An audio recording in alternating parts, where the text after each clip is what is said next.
All right, Boker Tov. We'll give it another minute and then we'll get started.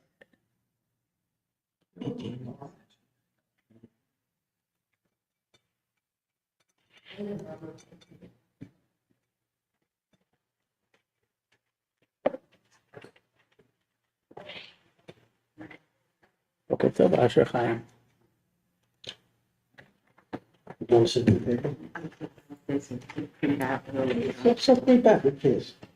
Okay. Come on. Okay. Boker Tov, everybody. My name is, can everybody hear me okay? Somebody could confirm. Can you hear me? Colleen, can you nod? Okay, good. All right, Boker Tov. My name is Jeremy Rosenshine. I'm a teacher at Romemu, and I've been teaching Hebrew at Romemu for about 10 years. I'm stepping in today I have the privilege of stepping in today for Rabbi Diane to talk about this week's Torah portion, which is Parashat Kitisa. And it's fascinating, it's very interesting, and we'll get right into it.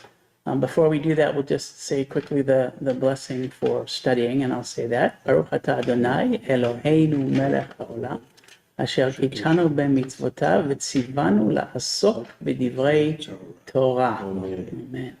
Okay, so it's the Chol HaMoed. It's in between the two holidays in Sukkot, and when Chol HaMoed falls, when Shabbat falls on Chol HaMoed, we read a portion, a part of Kitisa, the portion of Kitisa, which is not usually read today, this Shabbat. And I don't know why it is, but we read Kitisa today. And when you read Kitisa, you say to yourself, well, what does this have to do with Sukkot? Which is exactly what happened to me, and the rabbis struggle with that question.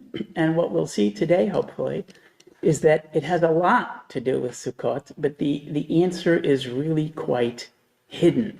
And I think part of the beauty here that I enjoyed is kind of uncovering how this parasha, Kitisa, what it has to do with Sukkot. It also raises some really big questions. And so let me give a little bit of the context, okay, here, what's going on. So Kitisa is the aftermath of the golden calf episode. Moshe has broken the tablets, and he is now interceding on behalf of Israel, trying to persuade God to avert his wrath and his threat to destroy the people. God is angry, Moshe is frustrated. God doesn't want to stay with the people of Israel right now. He's indicated that, and Moses tries to convince him to stay. God turns to Moshe and tells him to go into the promised land, but he also says, surprise, he says, it won't be God that will be accompanying Moshe and the nation of Israel into the promised land. It'll be an angel. So God is sending an agent in his stead. And that's because the people are an am kshei oref. They have a stiff-necked people. And God says, hey, if I go with them, I will destroy them. So he says, I'm going to send an agent. So Moshe turns to God with several requests, saying that God never told him, sort of, honestly, to be blunt, he's saying, you reneged on your deal. He never told him that he would send an angel. Moreover, God told Moshe that he has favor in his eyes, matzata chen be'enai, that he favors Moshe. So Moshe is surprised.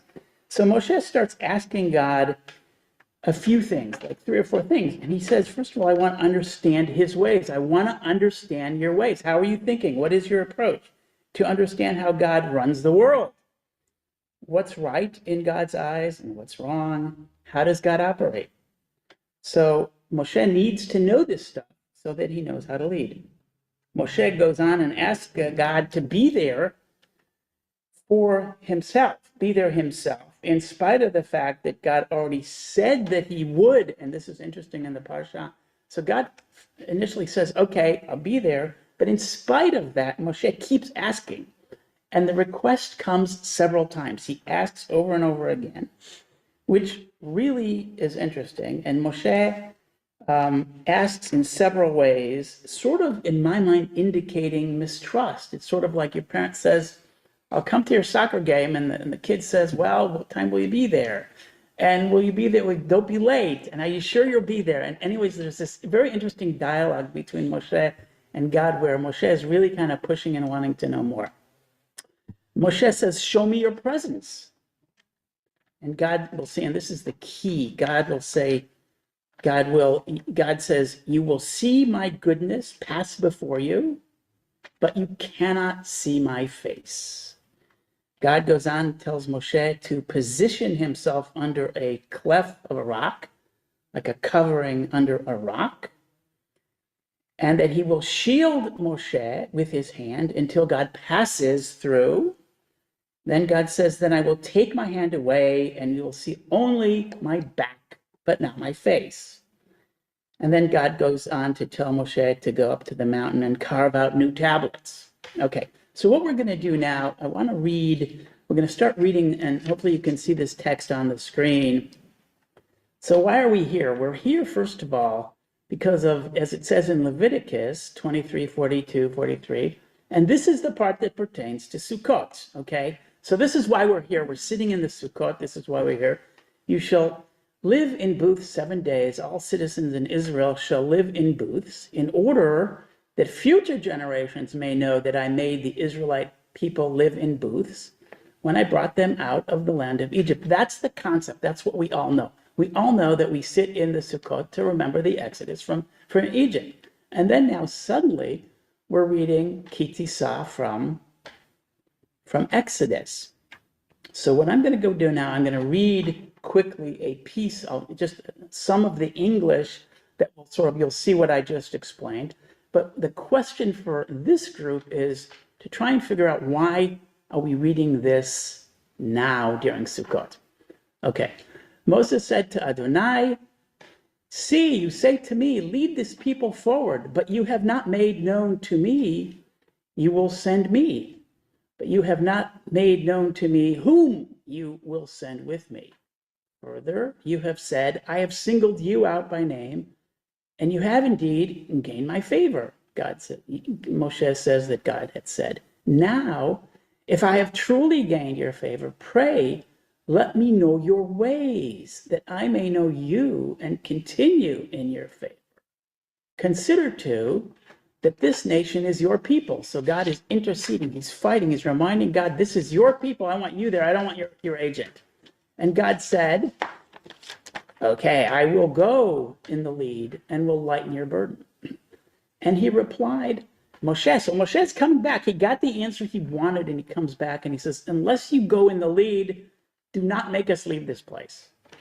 For how shall it be known that your people have gained your favor, unless you go with us, so that we may be distinguished, your people and I, from every people on the face of the earth. And Adonai said to Moshe, I will also do this thing that you have asked, for you have truly gained my favor, and I have singled you out by name. He said, oh, let me behold your presence. So again, Moshe says, let me behold your presence. Again, the third time. And God answered, I will make all my goodness pass before you, and I will proclaim before you the name Adonai, and the grace that I grant, and the compassion that I show.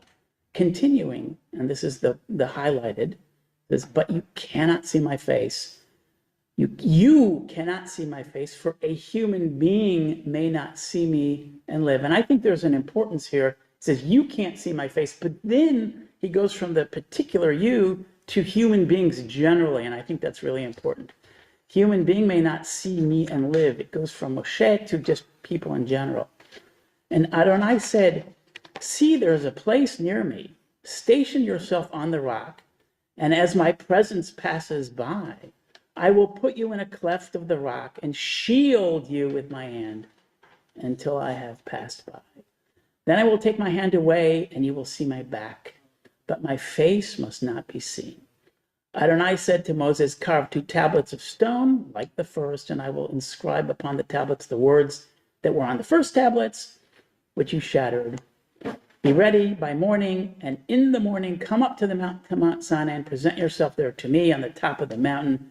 No one else shall come up with you, and no one else shall be seen anywhere on the mountain, neither shall the flocks and the herds graze at the foot of the mountain. So Moses carved the 2 tablets of stone like the first, and early in the morning he went up to the mountain, up on Mount Sinai, as Adonai had commanded him.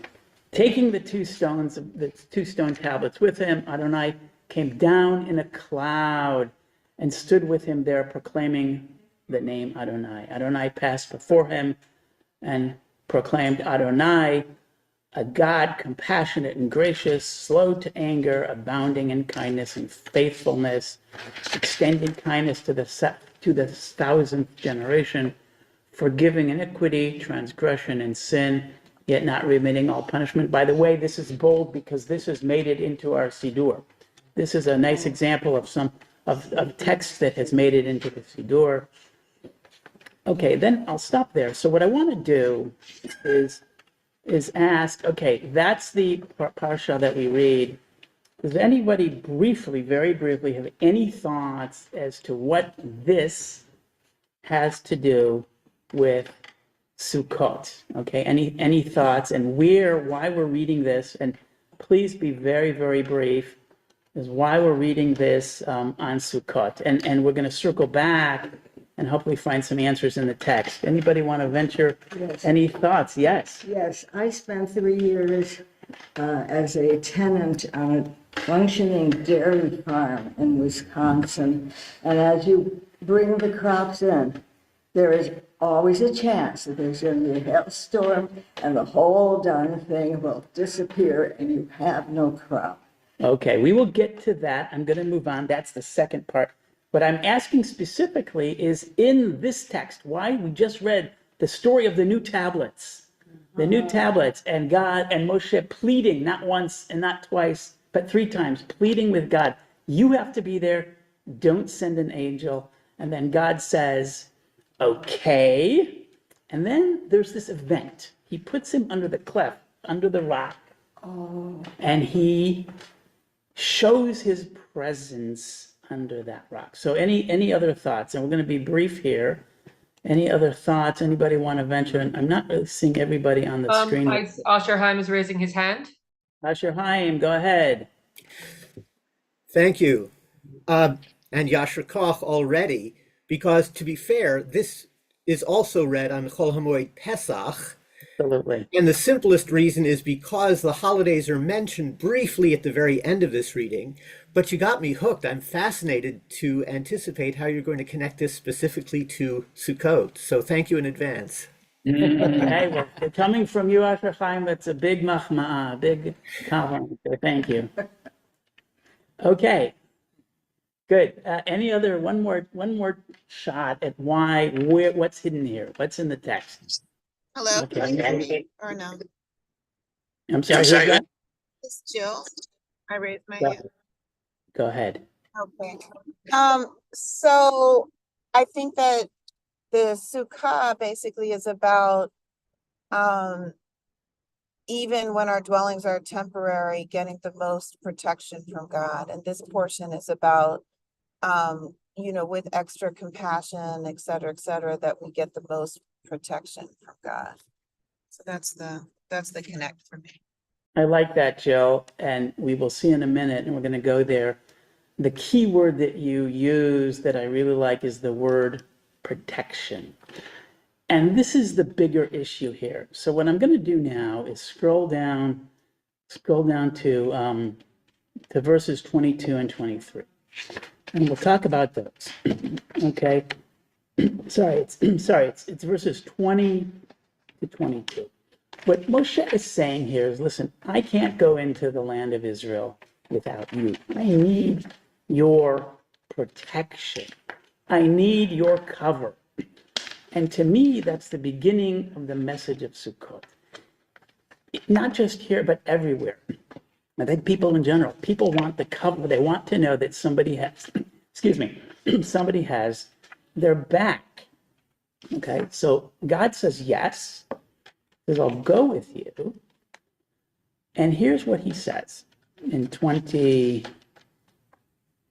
I will put you in a cleft of the rock and shield you. Okay, now, if you look at the word shield, and I need to scroll down into the Hebrew here because it's further down, sorry. The word,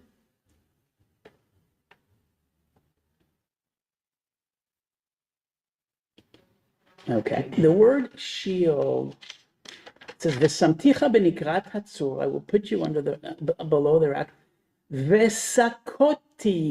Now listen to that word. That sounds just like Sukkot. The word sakoti means I will shield you. And in fact, and let's look at the language here, and I'm scrolling down to our language. Anybody, this is just beautiful Hebrew. So the word sakoti, and the rabbis say, I'm not making this up, the word sakoti is to cover, to protect. It's the same word as sachach. And sachach is the parchment that we put over our sukkah. Sachach, sakoti. Sometimes it's spelled with a sin down here. Sometimes it's spelled with a sach, with a samech. It's the roof covering of the reeds, the palms, the leaves, or similar material. But the point is that Moshe is saying, I need your cover. I need your cover. And that to me is a really, really big message here. And he gets the cover. He gets the cover from God under it's a rock, it's a hand in this story. But this to me is the key, is where he has the sachach, the sakot, the coverage. And the message here is that this is where that Moshe, and I think people in general, they want the cover of God. And that's the message here. Okay, now, another interesting thing that happens, so Moshe is having this relationship with God. He's talking to God, but he also says, but you cannot see my face, for a human being may not see me and live. Okay, now, in the Hebrew, it says, Vehisarti et kapi, Vera'ita et achorai, you will see the back of me. Achorai is the noun. You will see my back, achorai.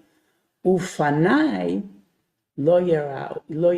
Ufanai is my face. So we've got the back, noun, fanai, the face. But what is happening here? The same words, and this is the beauty of the Hebrew language, the same word for back and face become in Hebrew, and I'm scrolling down to our language again. So panai, anybody who knows a little bit of Yiddish knows the word panim, the face, panai is face, panim, it's a noun. But the word in Hebrew for before something or in front of something, before something happens in time, is lifnei. So the same root for face becomes before. So God is saying, you will see me before, you will see my face, you will know me before I pass. And the word for back, acharai and acharai, is the word for back, and the word for after is the same word. So God is saying, you can see me before, you can't see my face. You will see me after, but you will never really see my face. You won't really know what's happening. And to me, that's also a very, very big message. God is saying, you will never really see my face. You can't see me in person, but you will see me before, you will see me after, you will know my ways, and you will have to learn from my actions after the fact. And to me, that was a real revelation, because God is saying, you'll never really understand. Remember, God said, I want to understand. I want to see your face. Like two people, you look face to face, you see eye to eye. God is saying, you will see of me, you will see my back, you'll see in before and after, you will never see my face. And I think that that's very powerful. And it explains not only Moshe's relationship with God, but I think people's relationship with God. We want the cover, but we don't really understand. We don't really understand how she or he operates. We just see the before and the after. We don't see the face. Okay, I'm going to open it up, starting with you, Beth. I think you wanted to say something. Shabbat shalom. Shabbat shalom. I'm really struck by this protection being resonant with the covering of reeds. So God's holding out God's hand to protect Moshe as God passes by. And just like the palm fronds or whatever we put on top of our sukkahs there's holes. We can see through it. So too, if he wishes, I think Moshe might be able to peek through God's hand and get a glimpse. And I think it points to what I consider to be a fact, and others may disagree, that God's protection is never complete. That God's there and we have some protection available to us from God, but the hand, there's gaps between the fingers. And I think that's where we come in.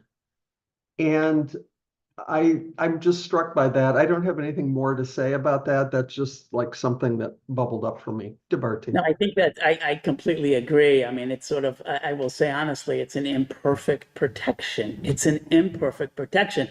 And one thing is for sure, and this ties into like, you cannot see my face. You will never understand. When the text says you cannot see my face, to me, that means you're going to get the protection. I'm there for you, but you're not going to really understand how. And I bet that's exactly what you're saying. It's an imperfect protection that's just unclear how it works. Okay. Anybody else on at home on the screen want to add to that before we go here to the room? Okay, Paul Ullman. Thank you. Thank you, Jeremy. I'm going to take the tack that God's hand is in front of God's self, not to protect Moses, but to protect God. When you hold your hand, you can't see as the hand holder. And God doesn't want to see Moses at this point in time, because God, well, who knows why, but that's the impetus, that there is a distance that God wants to put between itself and humanity at that moment. Very, very interesting. Yes. And maybe because he's angry, because they are a stiff-necked people. And do you think then that God is offering any protection or not at all? Or he's willing to protect, but say, listen, I don't really want to see what I'm protecting, but I'll be there for you. I think the key is distance here. I think that this is another example of God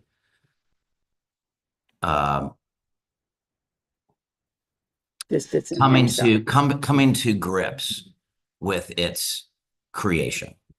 The human race is confounding, and God over and over and over again is faced with the reality that it does not have a true understanding. Despite its omniscience, it does not understand its creation. We don't understand God. God doesn't understand us. It's all very imperfect. Thank you, Paul. Okay, in the room here, yes. Yeah, see, I'm looking at this, and it seems like it's a very small conversation. Before this, Hashem had conversations with Moshe, taking the Jewish people out of Egypt. They were already out. But it seems like he has no understanding at all. He being who? Moses. Moshe. Has no what Hashem is, how the universe works. Like, the whole conversation doesn't really make too much sense. Like, God doesn't have a face. He's not going. No, it's small. It's a very small conversation. So you're saying that Moshe is asking the wrong question. I think yes. Okay. See, I take it a little bit differently. To me, it's like he says, show me. He actually says, I want to understand. Let me understand you. But I see what you're saying. Okay. Anybody else? Yes. Everett. Yeah. So he said, "You cannot see a human can't see my face and live." And we have lots of evidence for that. At Mount Sinai, when God started speaking, everyone said, "Stop, stop." It was too much for us. And even if you look around at other, in the Bhagavad Gita, when Krishna says, you really want to see me? And in a minute, Arjuna said, "No, stop it," I think that God's on a plane where we literally can't exist. And then we always talk about, in the Amida, we say God is the shield of Abraham. What do we mean, the shield of Abraham? Maybe the shield from his enemies, but also the shield from God. In other words, Right. it's giving us power is protection right. to exist as a human. Right. Okay. Well, thank you, Eric. Okay. Anybody else here or on the screen before we move on? Okay. To make sure I'm not missing anybody. Okay. Good.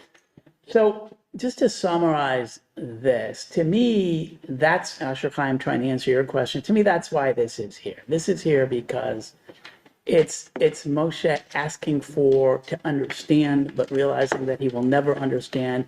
And God saying, "I will be there for you. It's too much for humans to see. I will be there for you, but you will never really understand." And to me, this is the message of Sukkot. It's the quest to have the protection of God. It's an imperfect protection, but that's the quest. And we need the Sukkah. This is my personal takeaway. We need the Sukkah not just during Sukkot. We need the Sukkah all the time. And that's my takeaway, is that this is a sort of a more universal message of looking for that backing, looking for that coverage, looking for that protection. And that's why this portion is quite relevant. Okay, so now what I want to do is move on to just talk about some of the meanings of, the rabbis offer several interpretations as why we sit at the Sukkah, what the Sukkah is about, and what it means. And one of those interpretations has to do with Deuteronomy 8:17 that always, whenever I teach this, always sort of, strikes me.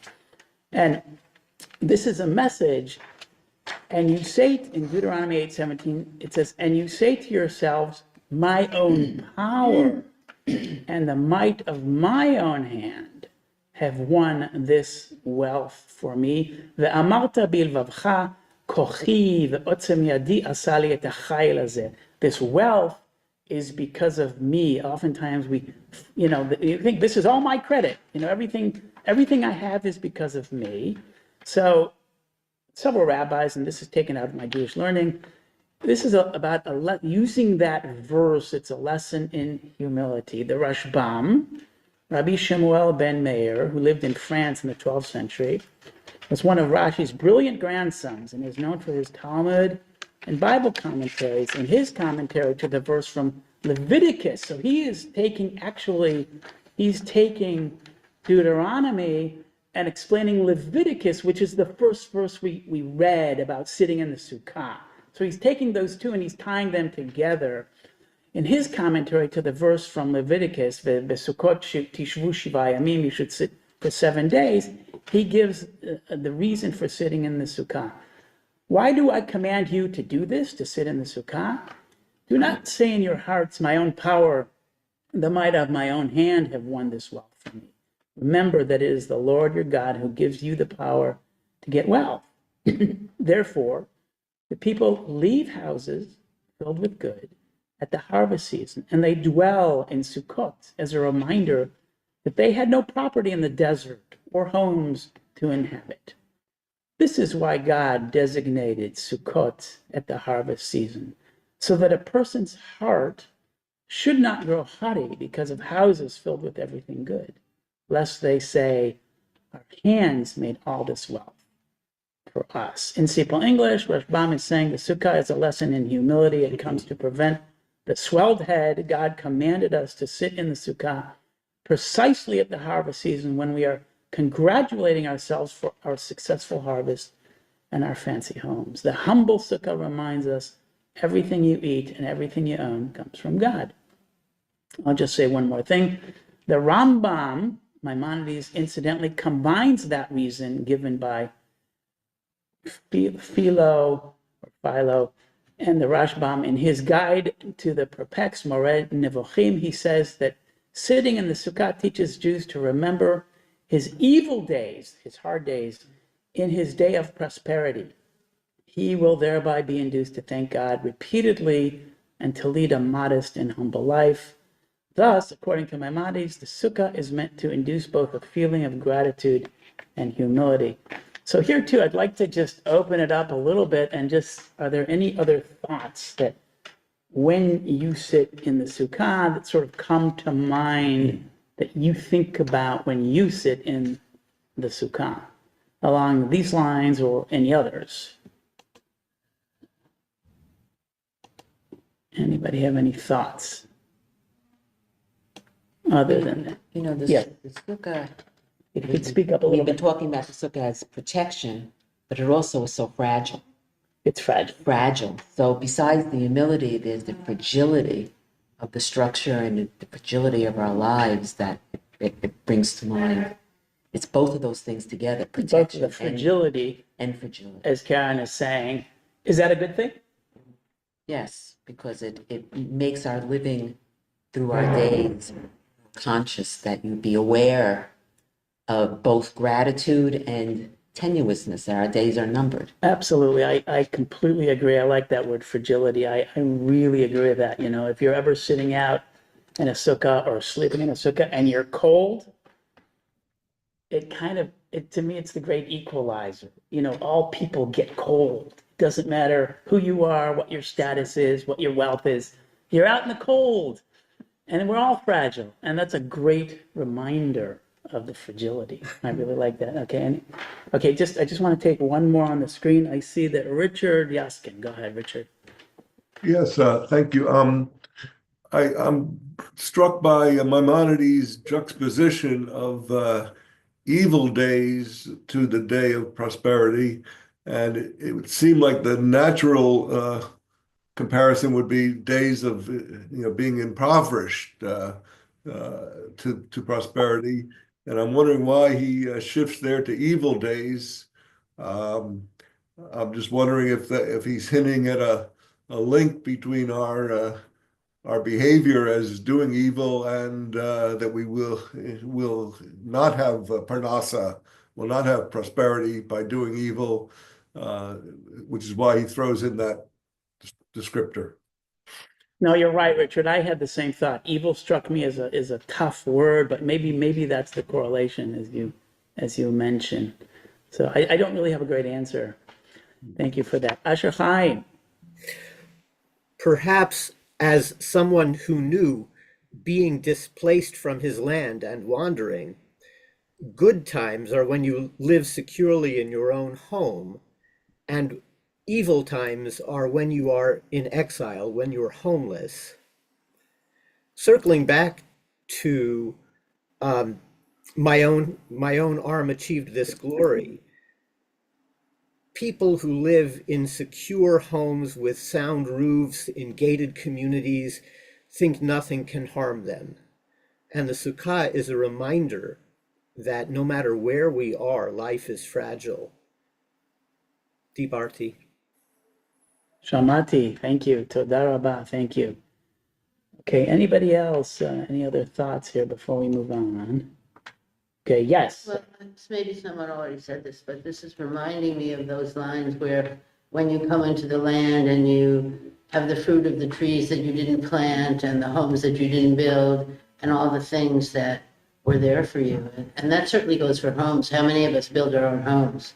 I mean, the home was built for us, the tree was planted for us, including the elements of the sukkah. Absolutely. Yes, agreed. Thank you.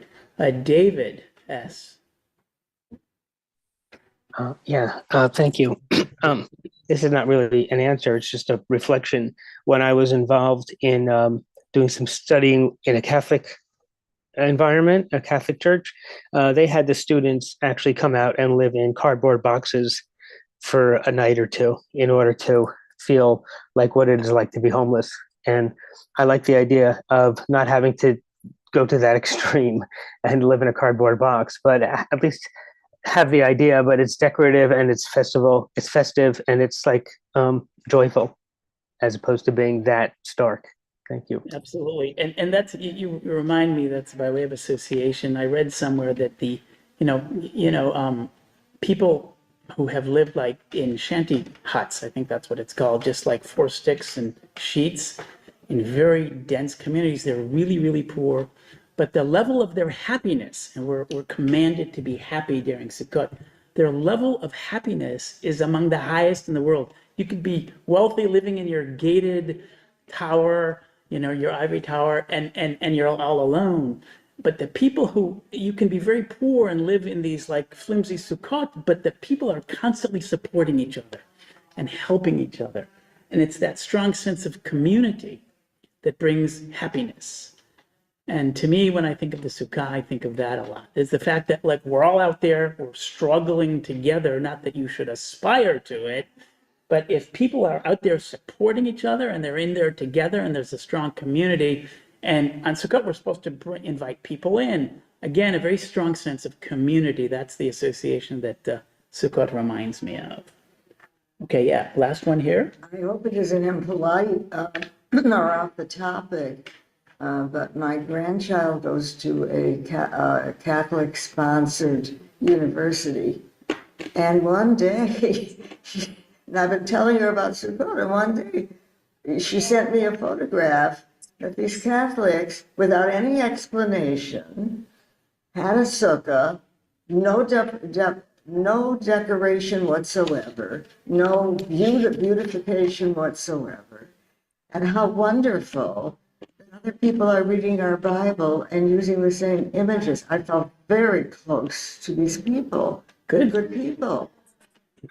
Yes, nice. Okay, let's move on. I'm going to go on to the next source, which is kind of similar. Also, another reason that's given for sitting in the sukkah is increasing our faith. Rabbi Yitzchak Aboab lived in Spain in the 15th century. In his classic book of Jewish ethics, Menorot HaMaor, he gives still another explanation for sitting in the sukkah. When the sages said in the Tractate of Sukkot, "Go out from your permanent dwellings and live in a temporary dwelling," they meant that the commandment to dwell in the sukkah teaches us that a man must not put his trust in the size or strength or conveniences of his house, even though it be filled with the best of everything, nor should he rely upon the help of any man, even though he be the Lord of his own land. But let him put his trust in him whose word called the universe into being, for he alone is mighty and faithful, and he does not retract what he promises. This explanation is the subtlest of all. Rabbi Yitzchak Aboab thinks that the main point of living in the sukkah for 7 days is to increase our faith in God. When we live in a sturdy house, we are protected from the elements, rain and cold, and heat do not harm us. As a result, we begin to have faith in our homes, not in God. Likewise, we tend to place all our trust in men, especially influential rulers and leaders. By living in a flimsy sukkah for 7 days, exposed once again to the elements, we realize that ultimately we must put our faith and trust in God, who rules over our houses, the elements, and all human rulers. Okay, so I want to move on now and bring you text as to, I'm sorry, Keith, did you want to respond to that? Bless you. Keith, did you want to respond to that quickly before we move on? It's Barbara. Barbara! I just changed the name. Sorry. Hi there. Hey, Barbara, how are you? Okay. I don't know that when you read this last one, I just started to think about being reminded. Maybe the idea is to remind us of almost our primitive beginnings, that we've, like you were saying, we built up civilization, but to go back into living perhaps the way we started out, when we always had to, we couldn't control the elements, and we were much closer to feeling that we were being protected or not protected in some cases by something greater than ourselves. So that's what struck me. Which goes back to the first point, is we seek that protection, that cover. Absolutely. Thank you, Barbara. Sure, I think Okay. I missed the beginning, so apologies. No, that's okay. All right, so now typically, and Asher Chaim, you mentioned Pesach, and when I was preparing this, I had this thought: why is this Sukkot different? Usually, we ask that question around Passover: why is this night different? So I want to read you a piece, actually coming out of Israel. Why is this Sukkot different? We celebrate Sukkot, and remember, this is written by my brother-in-law, actually, who's in northern Israel. He writes, we celebrate Sukkot to remember the exodus from Egypt, remembering the transient, the temporary. The lack of shelter associated with wandering in the desert.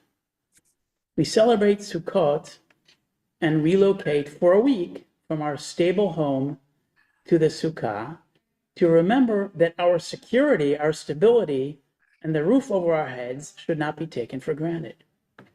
That they are a reality achieved by hard work and that not everyone can enjoy them in our world.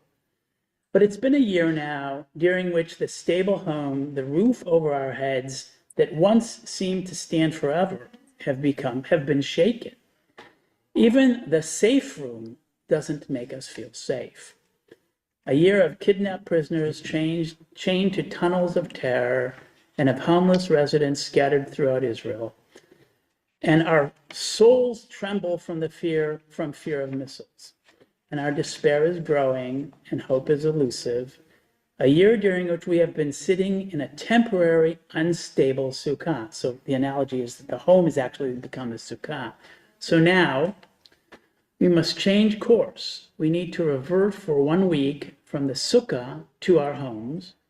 We must remind ourselves not of which is temporary, but of our ability to rebuild, to erect, and to form the foundations of a sturdy home, to restore in our trembling hearts the confidence in our ability to be strong and to reinstate our creative spirits. This Sukkot, the sukkah and its symbols must symbolize for us that the temporary is temporary and that we have it within our powers to rebuild our lives. That is what I call you to direct your hearts to. This is Nir Rottenberg, written last week. It's amazing. So yes, sorry. Was somebody saying something on the screen? Or maybe, okay. Yeah, so this is what Nir is doing. He's basically saying, hey, we've been living in a sukkah for a year. Yeah. That's his thought. Okay. Any other thoughts here? And yes, go ahead. There is a tendency among certain uncultured people to think that people who all the time live in a very primitive way, that they are inferior to us. And there is something a little ironic that our ethical system says, no, it's not the structure of your home that makes you civilized. It's Correct. your spiritual loftiness, not that you're somewhere in Africa with grass on your roof. That's a little petty. Agreed. Okay. David, your hand is still up. I'm not sure if that's does he want to say something else or?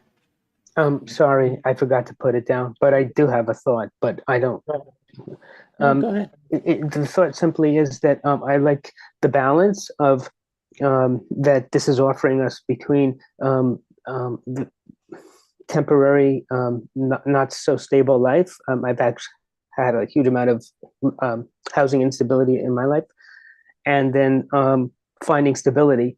You need both, and I think of like the idea that you can use money or money can use you, and maybe it's the same with housing. Amen. Agreed. Agreed. Okay, I'm going to go to one more text.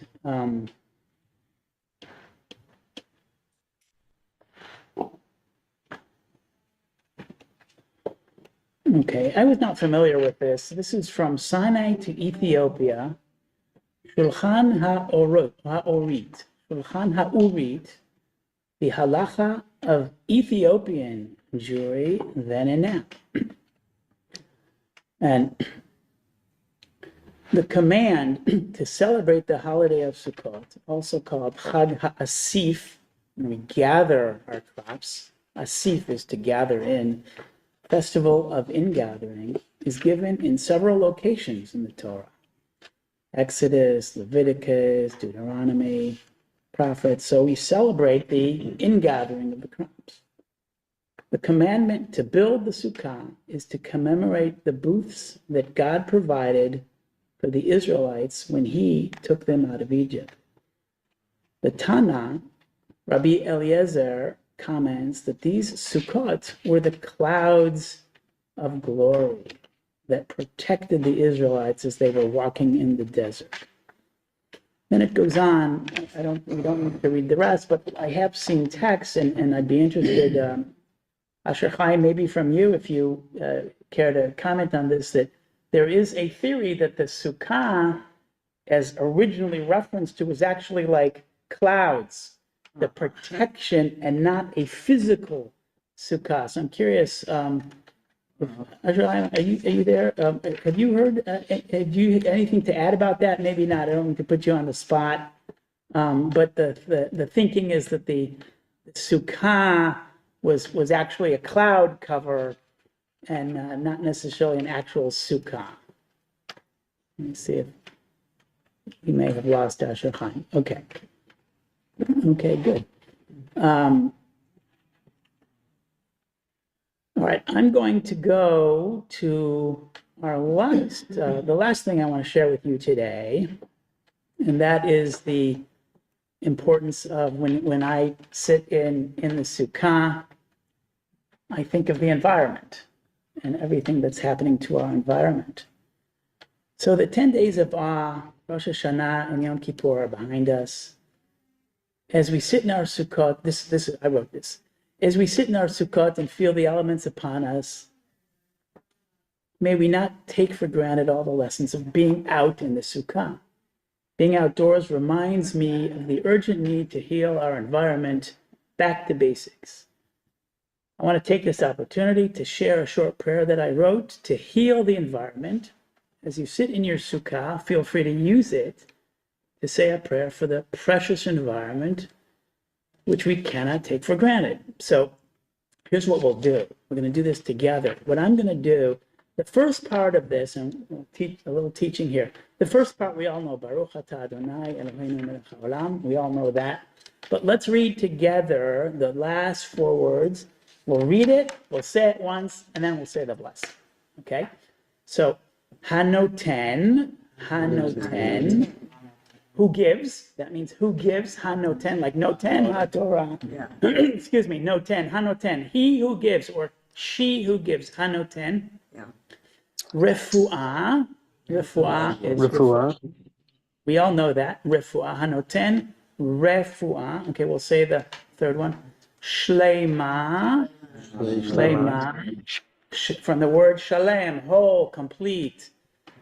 La Seviva. Seviva is like Sevivon, it's around, it's everything around us. The word Seviva means our surroundings. Echut Seviva is the quality of our surroundings. That's how you say the environment. So the 4 words are Hanoten Refuah Shleima La Seviva. Let's say that together.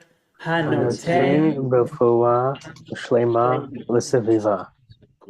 And now we'll say the blessing, and at the end we'll say Amen.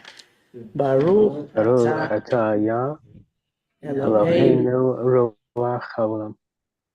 Hanoten Refuah Shleima. Amen.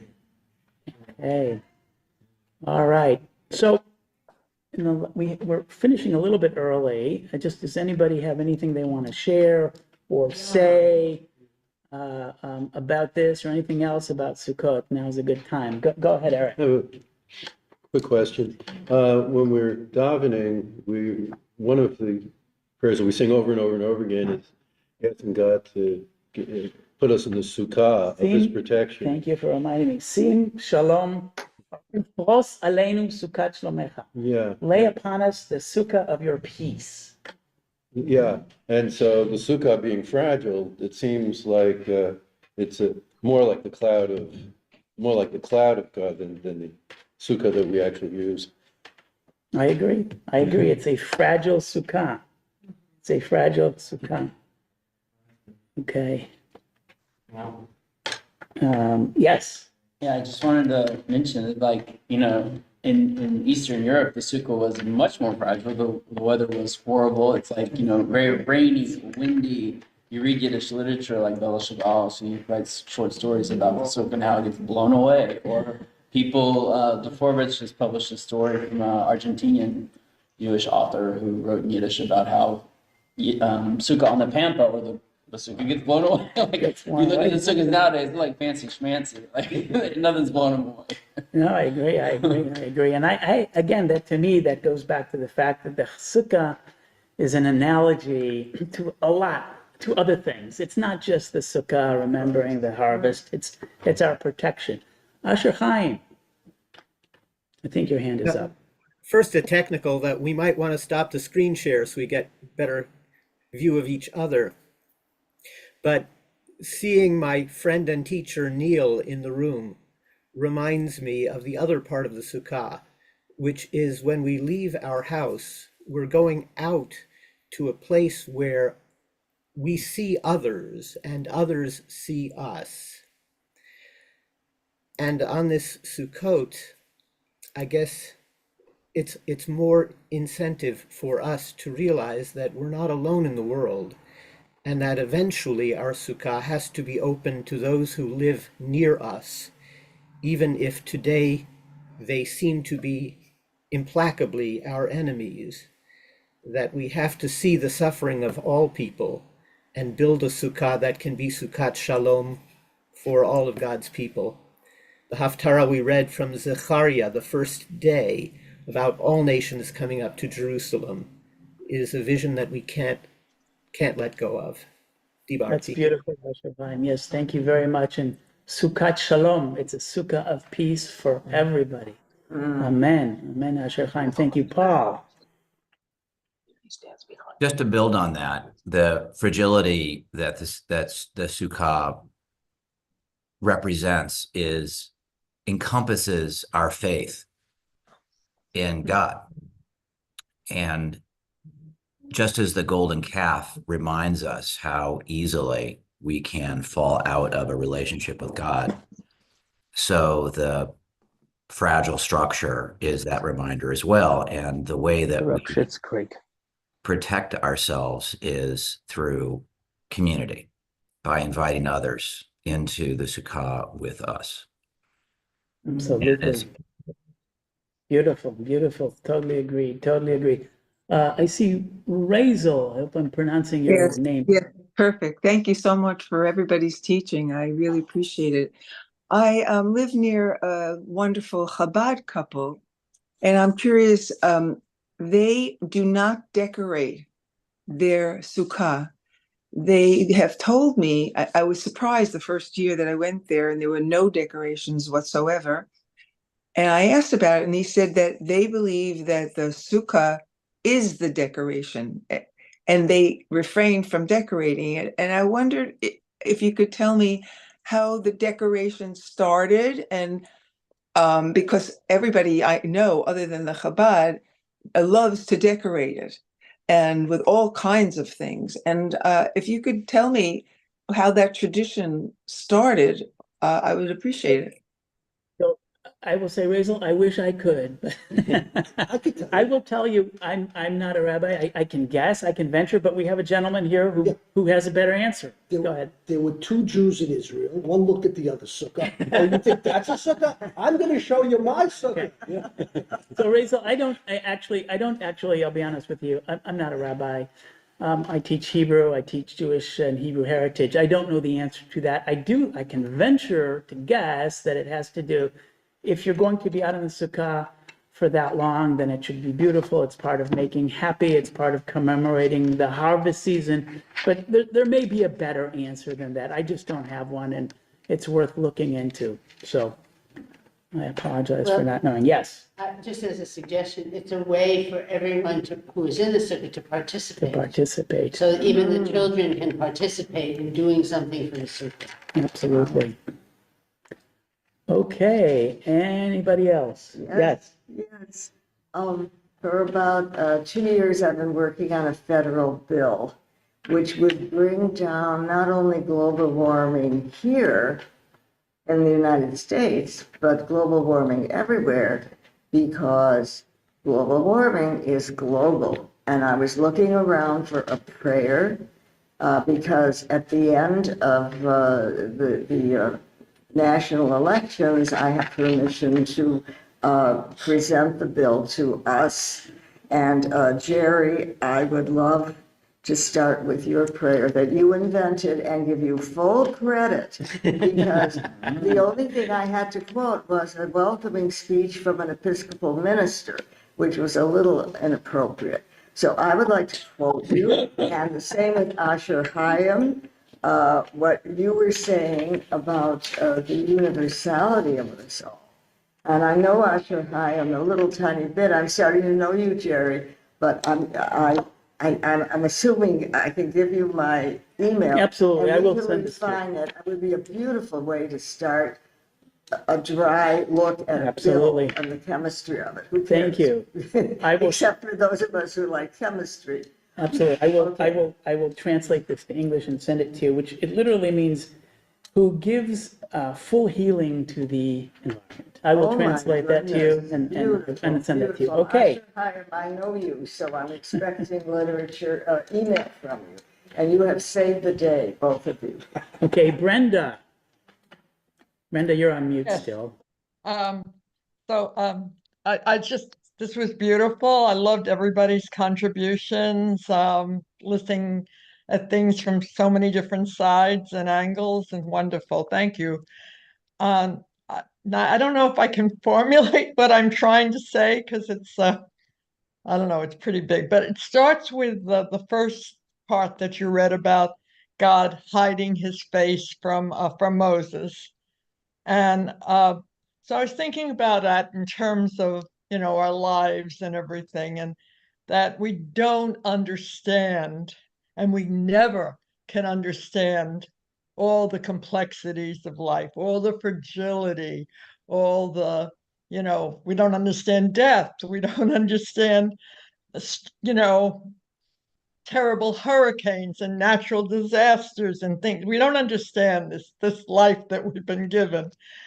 And but God, offers this to Moses to do something, to go free the Hebrew slaves. And well, he's saying, but it's up to you. You create the understanding. You Right, have to you have to create the understanding. I'm not giving it to you. It's really complex, and Yes. it's in humans' hands, and to and it's not going to be the same for everybody to Right. create the understanding. We all have different ways of looking at things. It's just like this service. Everybody was looking at this simple little sakat from so many different places, so many Right. different ways. I So like that thought. I like that thought that like you can look to God, but at the end of the day, it's up to human beings to make things right. yeah, It's up to us to fix things. Okay. thank We you. have another minute. Neil, if you could go next quickly so we don't go over time. Go ahead, Neil. Sure. Just so Yeah, go ahead. grateful for also the words connected with our Ethiopian sisters and brothers. And I just want to bring in just a quick short prayer from Wolf Leslau and Falasha anthology, the prayer. Okay. May the name of Adonai, who strengthened the earth without support, be blessed and glorified. May the name of Adonai, who stretched the heavens like a curtain without columns, be blessed and glorified. And I'm just struck by, just the way our Ethiopian brothers and sisters who have lived in very tenuous circumstances for so long bring that prayer, which is so evocative of Sukkot. Thank you. That's Shamati. That's beautiful. Thank you. All right. So with that, we'll end wishing everybody Mo'adim Lesimcha and Shabbat Shalom, and we'll see you again. Thank you. Yasher koach. Thank you. Thank you. So much. Thank you. Yes, ma'am.